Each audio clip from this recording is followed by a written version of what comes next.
Wakil Wali Kota Palembang Fitriyanti Agustinda memimpin rapat koordinasi pelaksanaan program dan kegiatan penanggulangan kemiskinan Kota Palembang, serta sosialisasi aplikasi sidak dan entry data kemiskinan bersama tim koordinasi penanggulangan kemiskinan daerah atau TKPKD di ruang rapat 1 Bappedalit Bank Kota Palembang. Fitriyanti Agustinda meminta semua OPD terkait dapat langsung terjun ke lapangan dan tidak hanya berkutat dengan data, agar dapat mencarikan solusi terbaik untuk mengatasi masalah kemiskinan dan lingkungan kumuh di Kota Palembang.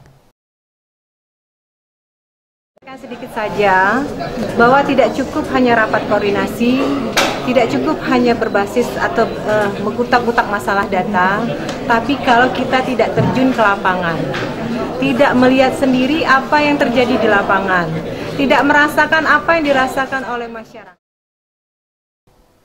Di tahun 2018, angka kemiskinan di Kota Palembang berada di 10,95%.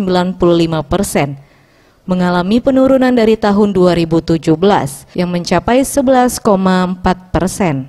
Namun penurunan tersebut belum dinilai signifikan. Diharapkan dengan rapat ini dapat memaksimalkan penurunan angka kemiskinan secara lebih efektif. Tim Liputan Sriwijaya TV.